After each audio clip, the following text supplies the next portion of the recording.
Good afternoon, everybody. It's MicheleMarieDalene. It is January the 19th, which is Saturday. And first of all, I want to apologize that I wasn't feeling good on January 13th of 2013. Obviously, I was suffering from a cold. I still got a little bit of it left over, but not enough that it's debilitating me from doing my normal discussion with you. Today, we're going to talk about weather, which makes sense. It's what my job is as a North American snow queen. It's weather. And as such, it's appropriate. In the next few days here in the Northeast, we're going to be seeing some seriously cold temperatures. The coldest temperatures we have seen in at least a year or so. And the temperatures are going to be down to, on the daily highs of minus 4 degrees Celsius down to about minus 20 degrees, and this is definitely in the northern New England area. Minus 20 degrees Celsius in New England, upper New England. Northern New England will probably be that cold. Up here in Connecticut, the average low will probably be about minus 10 degrees Celsius. So it's not going to be really super freezing, but it is going to be cold enough that it might make some problems for some people. Now, I just want to remind every single one of you that you need to make sure to bundle up and keep warm and do what this cat's doing. Get over here, fuzzball. Oh, come on. She's always so stagey, eh? Anyway, the point is that you'll need to consider dressing warmly and try to avoid hypothermia. Hypothermia is a result of when your body temperature is actually the core of your body has gone below your body's nominal temperature range of 37 degrees Celsius. This can result in cellular damage to your body's organs and other things. Your body tries to protect itself by shutting off the blood flow to its other extremities to protect the core, that's your chest area, and your pelvis area where all your vital organs are. This self-preservation system is also results in the fact that for people, you can get severe frostbite, and that could seriously result in you potentially could lose limbs if it gets cold enough. So please dress warmly. Also, the Centers for Disease Control still says we still have a few weeks of flu left. However, they have pointed out that there has been evidence so far that the strain of flu is starting to fizzle out a little bit. However, at the time of this recording, the Centers for Disease Control have reported over 20 deaths of children due to H3 or H2N3 flu virus from the season. One of the problems, as they pointed out, is that people have not been taking the flu vaccine, and there's a lot of reasons why that is, which I will discuss with you really quickly. There's still some flu left. Some flu vaccines are left if you're still interested. And of course, if you do get the flu, their antivirals are available, such as Tamiflu, which may help your with the severity of the flu. Please be aware, however, that people most susceptible to the risk of dying from flu includes the elderly and those who already have compromised immune systems and respiratory systems, such as those with asthma and children. So you hopefully will, if you can still get access to the flu vaccine, maybe you should take it, and just to be safe. Because I am allergic to eggs, I can't take the flu vaccine. That doesn't mean you shouldn't. Now, let me talk about why people haven't been taking the flu vaccine. First of all, you listen to people out there on the internet who talk about the flu vaccine being a way for the Illuminati to control and manipulate people by giving you something that can kill you, a virus, and of course the use of thimerosal as a preservative in the flu vaccine. First of all, let's put the propaganda aside for a second, okay? First of all, let's look at the common facts. Number one is that nobody wants to get sick especially with the flu virus. Okay, I mean, I just got over a cold, thank God. I mean, that took me a while, and my body still is not quite up to 100% performance yet. It's getting there. I'm definitely not.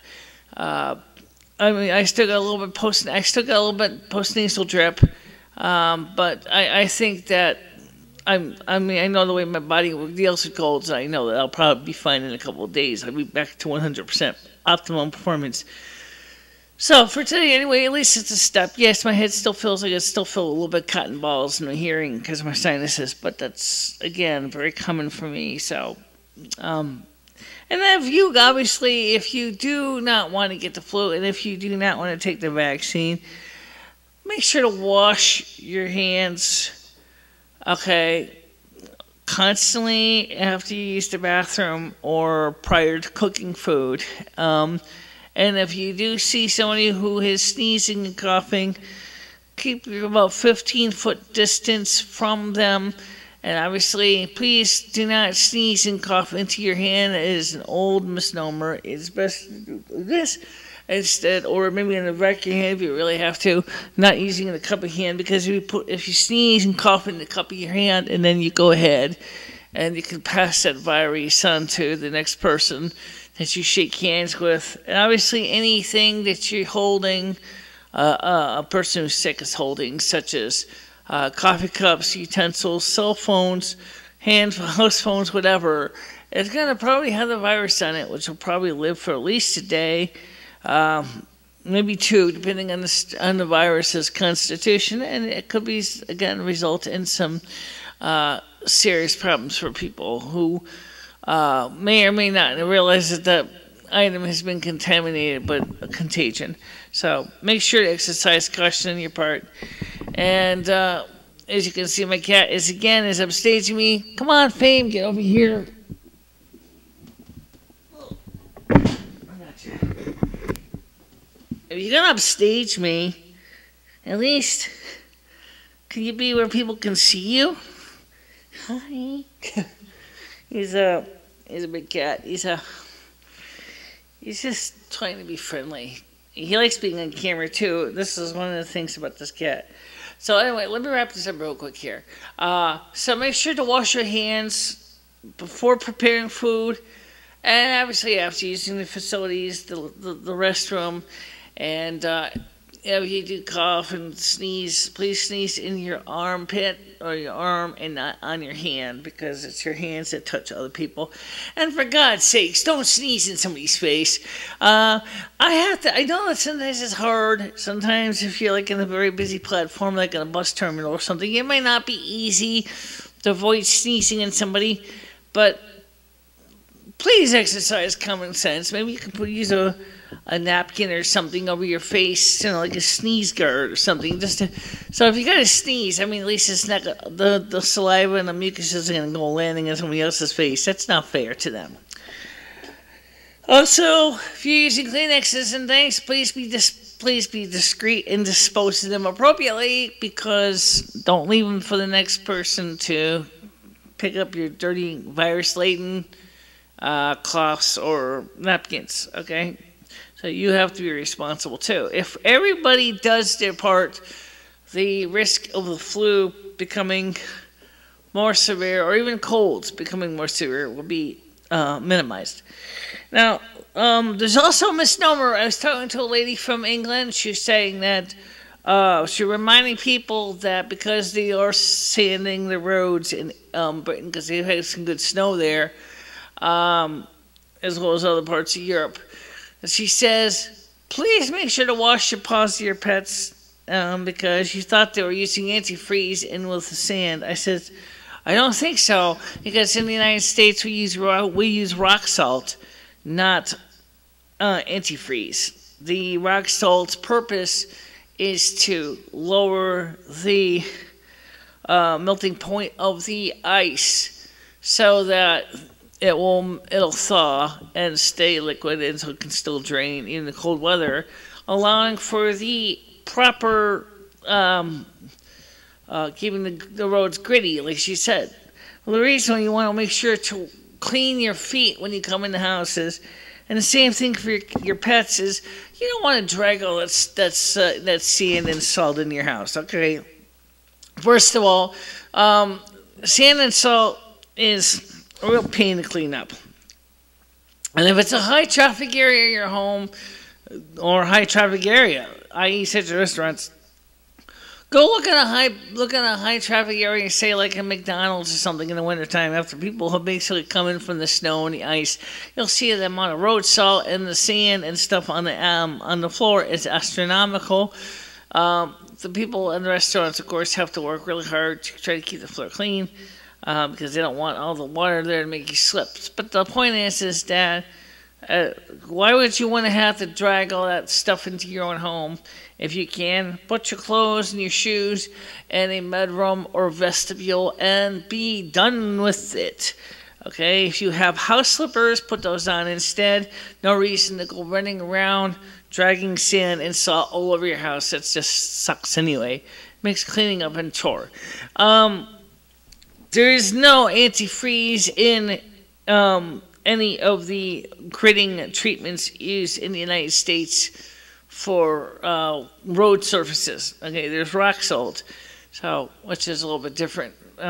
Actually, rock salt is very delicious, actually. In fact, Morton salt is made out of rock salt. I mentioned that last one because sometimes I like to pick up salt licks and just lick salt, but I don't do too much. But I do once in a while. I enjoy salt, but I gotta watch out because I'm getting older and I don't know how it's gonna affect my blood pressure, which is normal right now. Thank you very much.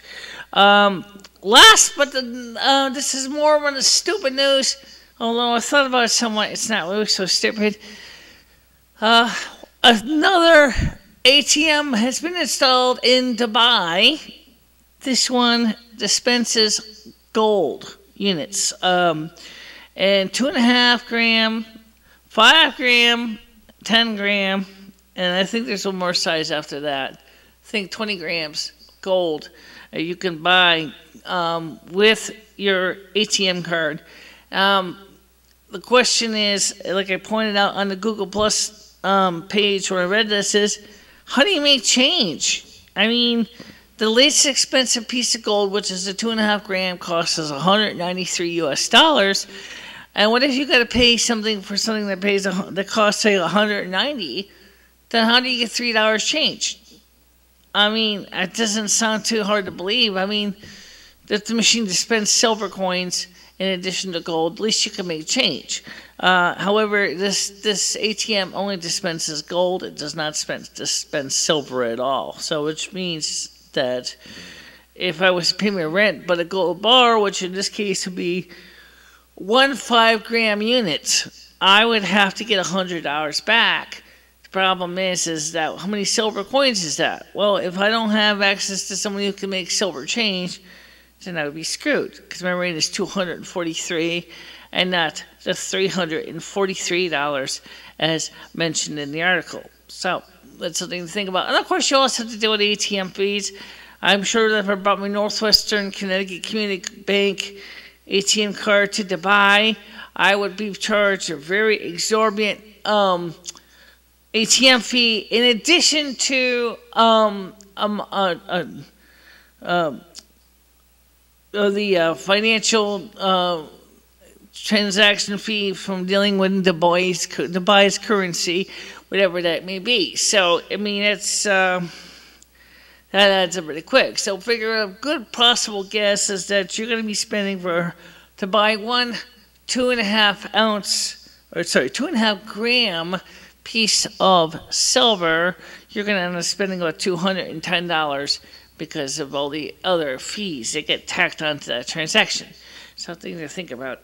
I've also heard that there's a similar machine in Las Vegas, another one in Atlantic City, and another one still in New York City. The problem is with all these machines is you guys are going to start offering change in silver, because if you want gold to become the main monetary exchange unit, we're going to need smaller units so we can make change. Okay, that's no doubt. So this company that's developing this technology, you better start offering machines that offer both gold and silver. okay, if for your system to be viable for smaller transactions.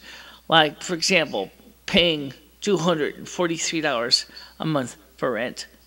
Okay, now, we also wanted to talk to you about something a little more exciting. I'm trying to get a lot of things done today because I had been out for so many days and I haven't really had a chance to get to you. Number one, the latest video showed 20 watchers. Thank you very much, everybody, for watching that video. I know it wasn't the most exciting on the 13th because I sounded terrible. I sounded worse than Kate Milgrew, better known as Captain Janeway from the Starship Voyager. But I can tell you, or even Audrey Hepburn for that matter, I don't know what the story is, how these ladies get to sound like that, but I certainly know I sounded pretty bad. And I mean, if I was to say Captain Janeway's famous line, "There's coffee in that nebula," you probably would laugh your head off. Trust me, I sounded almost like a dead ringer. But actually, I was more than glad enough that I did not do a follow-up for that video, as I found out that one of the reasons why we were having sound troubles was our switch unit that we used to do the select between the audio input for Audacity and the VIDI program which we do the videos with, had a dirty set of connections on position B, and also the connections are a little bit dirty on position A. Position B, which was the connection that had to do with the sound going to the computer for Audacity, was very dodgy connections, and it needs to be cleaned with some contact cleaner to be usable. Position A also did suffer as well to some extent, but it wasn't as bad, so you really didn't hear too much in the videos. Although you did sometimes hear, you'll see that the right channel would occasionally fizzle out, and it's because, again, of dirty connections. Right now, as like I said, everything's working fine, so just wait now that we don't have the box there. Because we don't have the box there to do the audio, it means that we have to swap cables around, and I haven't really figured out the best way to go about doing that. I also been looking into other projects as well with the radio station. I didn't talk about the radio station lately, and I really think we should. I was going to do an audio on the radio station, but then I realized that I needed to bring some pieces of equipment in, or some transparency, so I could show you how radio works and what it doesn't do.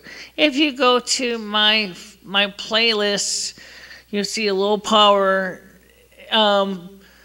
part 15 broadcasting playlist. There you'll see some videos in that on my Snow Queen channel, which will help you to act as a primer for you to observe and understand what Part 15 AM microbroadcasting is, what it can do, and of course what the benefits are as well as the drawbacks. It talks about several reviews. One review is for the transmitter we have, which is the SS Tran AMT 3000 unit. Because of my legal blindness, I had mine professionally assembled and tested instead of buying it as a kit and trying to do all the raw soldering myself. Because with my eyesight, I probably would have did a bum job on it. So I had mine professionally tested and certified by an engineer. I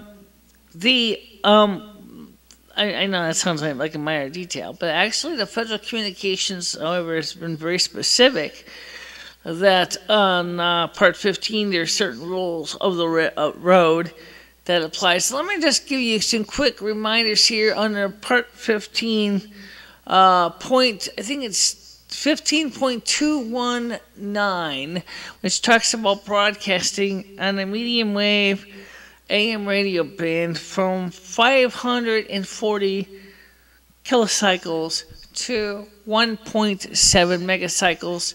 There's two things you need to always consider. The first one is you're only allowed to transmit a maximum effective radiated power, continuous wave of 100 milliwatts. That's 100 milliwatts going into the final amplification stage, and it does not include energy for plates or grids, if you are filaments, if you have being a tube transceiver or transmitter.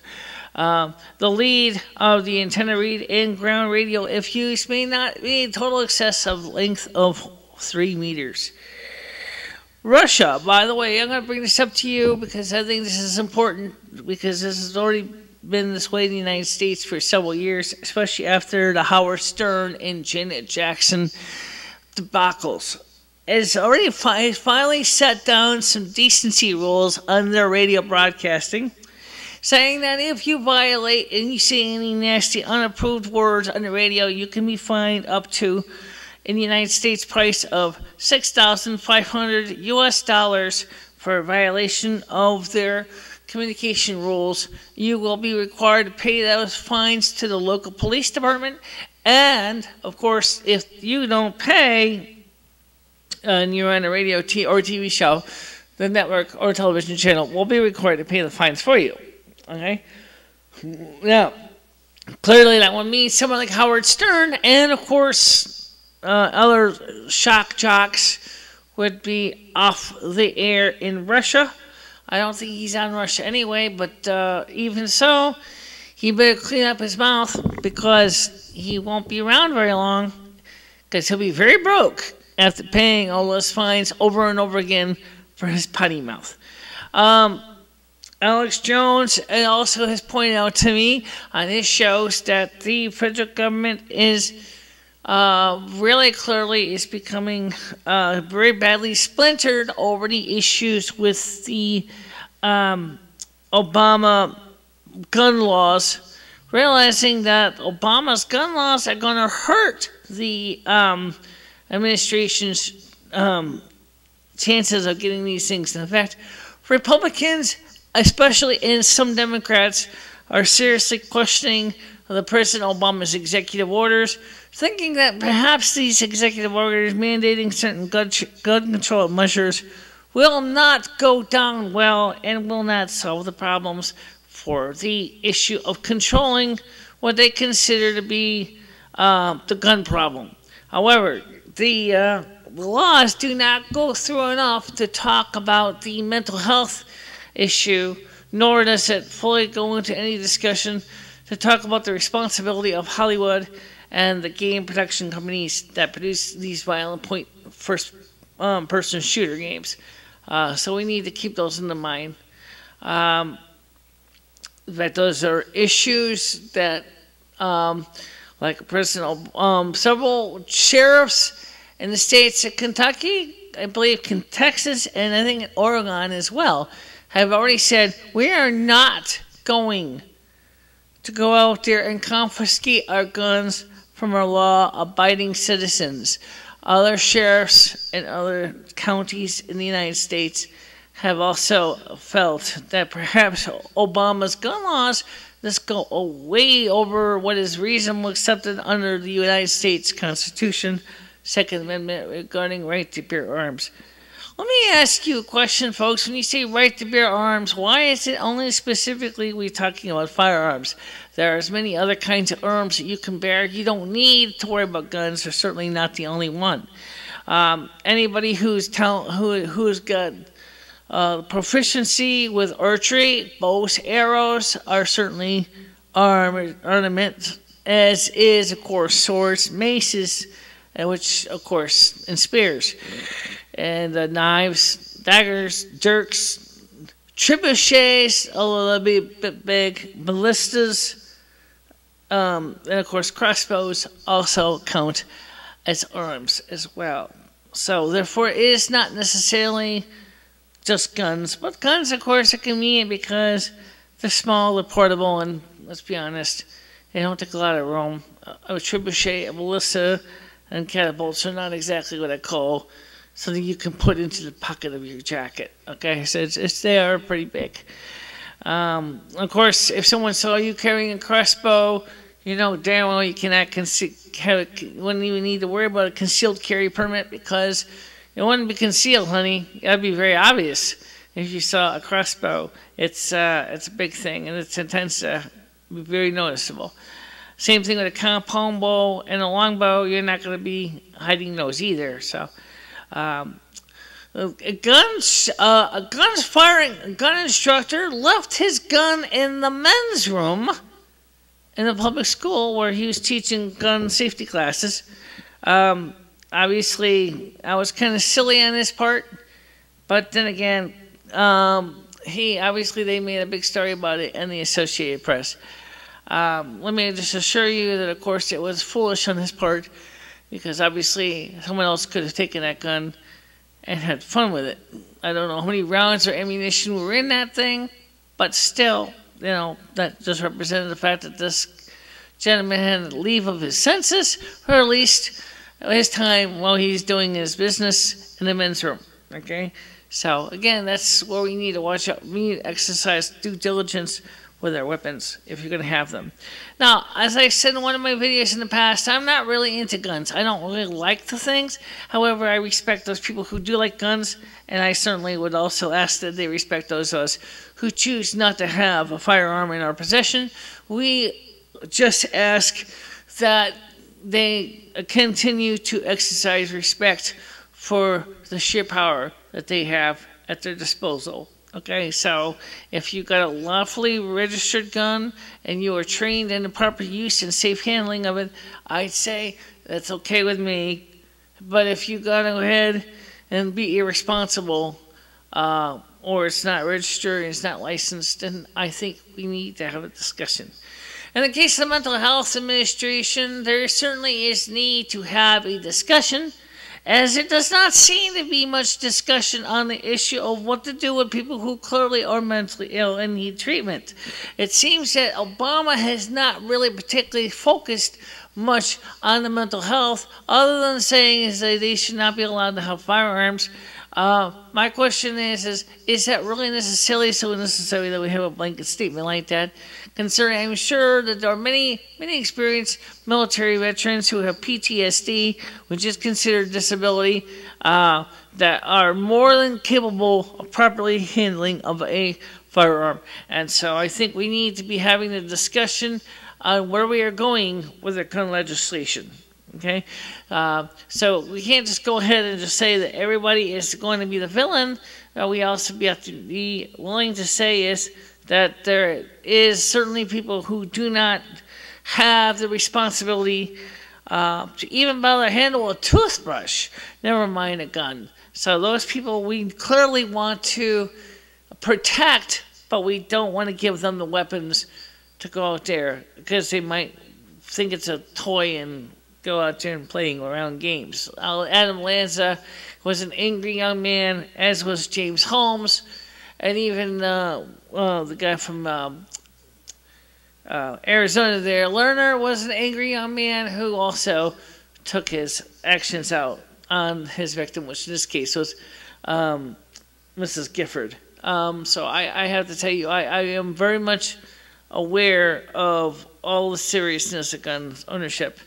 And I ask that people exercise due respect with weapons of firearms. And, of course, other kind of weapons. Because, by the way, it happened over a couple of weeks ago that in China there was a school stabbing. You don't need guns to kill kids, okay? This one man went into a school system in China, and he went on a stabbing spree.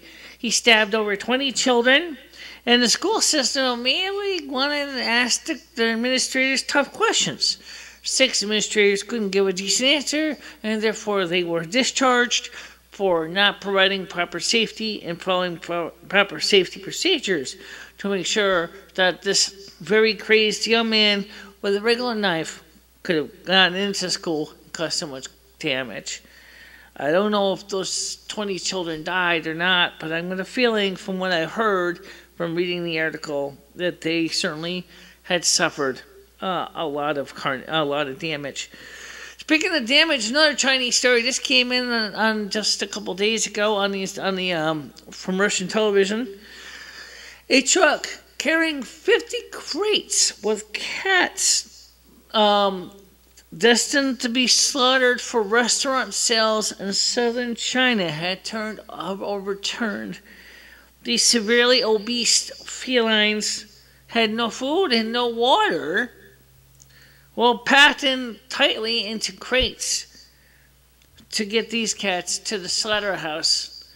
A animal rescue team had managed to catch up with the truck and bought the remainder of the cats that still had not died. 100 had died from the impact, and are now placing them into homes in the Chinese area. Now, first of all, this is very similar to what happens in the United States regarding livestock transportation, such as cattle and chickens. I'm not really comfortable with people eating cats or dog, for that matter, but I do understand that some people do eat cats and dogs, so I have to learn to be respectful for them. But I do have a problem with this is when these animals are treated inhumanely.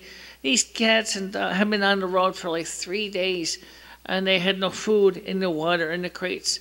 This is unacceptable. I mean, really, people, okay? You pack them in like that, you give them no water, no food, no sanitation, and no proper safety for transportation. When an animal gives up its life for us so that we may eat of its flesh, we should be reverent and respectful of that animal. Okay? I don't mean to be flippant when I say that. All animals are our brothers and sisters, and they give up their lives so that we can live, and our friends can live, and other animals can live. And I don't think a tiger, for example, would do the same thing to the zebra or a lion, where they're going to cram that zebra into a tight crate and then transport it several miles away so it can then bring it to the slaughterhouse where the lion can break its neck. Okay, it doesn't happen that way. Okay? A lion and a tiger is very quick at dispatching its prey and eating that prey in situ. If they can't eat it all, a lioness will bring the meat back to her cubs. And that's again as the animal itself has already been dispatched, its spirit is already left. So therefore there's no need to worry about the animal's feelings. The animal's spirit is already left and has gone home to the other side. Now, speaking of cats, I got Fuzzbell laying right next to me here. He's doing pretty good right now. I wanted to get another cat for him to have companion with, and I haven't found anybody that had a cat yet. That wasn't going to cost me a lot of money to acquire. I contacted the local animal sanctuary called The Last Post. They said there was a $95 filing fee for cat adoptions. I cannot seem to. The lady told me on the phone that she was unsure if the fee was firm or if it was negotiable. She had not gotten back to me yet, so therefore I do not think it's negotiable. But I will continue to ask and find out, because I think she agreed with me that if a person who is handicapped really wants to have a cat, and it's part of the mental health recovery program, that person should be entitled to have a cat, and that a donation should not be considered the same thing as a flat rate fee. And if you're going to call something a donation, then perhaps we have to be a little more accepting that there are people who can and cannot donate that much. I respect the amount of work that they do at The Last Post, and I do understand that it's hard for them to have to try to place these pets into good homes. Unfortunately, especially in this tough economy, not everybody's going to go out there and have $95 in their back pocket to give for the adoption of a pet. Unfortunately, in the local neighborhood, I have not seen too many cats out for adoption from local kittens, litters. I don't know if it's because of all the spay neutering. If there's actually any pets left in my area, I'll have to keep looking. Next, in the next couple of weeks, we are going to be doing a few more things as well. I haven't gotten everything done yet. One, we're going to take some time to look into getting some new equipment for the radio station side of the studio. One of those things is a broadcast cart machine, so allowing us to do jingles and spots and PSAs. And these on little tape cartridges. They look like 8 tracks, but they're not. They are designed specifically for this type of work. These cartridges will hold advertising in short little jingles and things like that. So it'll be in weathers and other spots. So this will be a wonderful opportunity for us here at Pink Rose Radio AM 1610.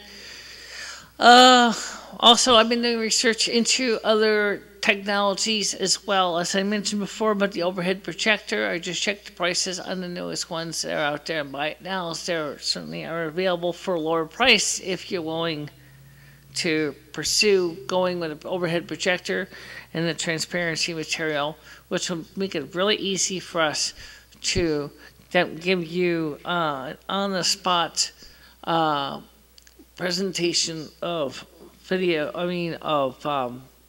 diagrams and things like that. So that's something we're going to look into. We're going to keep looking into.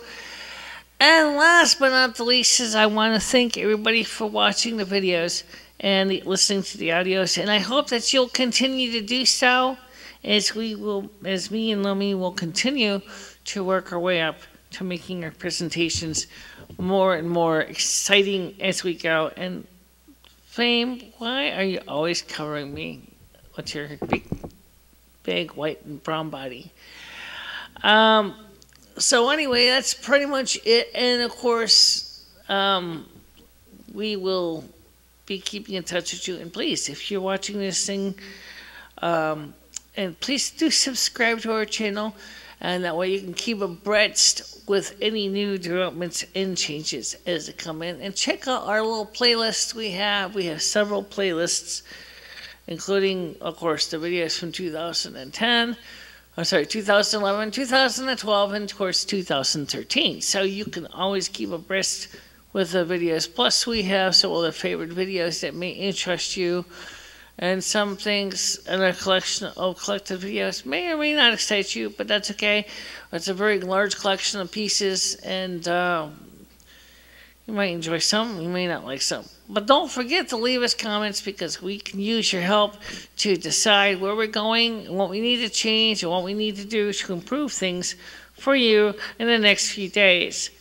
And, of course, the subscribe command. And if you want to send me private email, it's B as in boy, ICHELA3@yahoo.com or BICHELA3@gmail.com. And of course, Lumi, I know hers is long, so I'll give it to you, but I'm going to give it to you slowly. It's LUMISTRA@yahoo.com. So you can reach us there. Of course, I'm also on Facebook. I'm also on MySpace. I'm on Twitter. I'm on Google+. And so you can hear from me there. So, and of course, also I'm on Date Hookup. And I'm also on the 2012forum.com. So you can reach me in all those places. And I would love to hear from you. Okay? You have a nice day now. I will see you soon. Okay? Good night, everybody.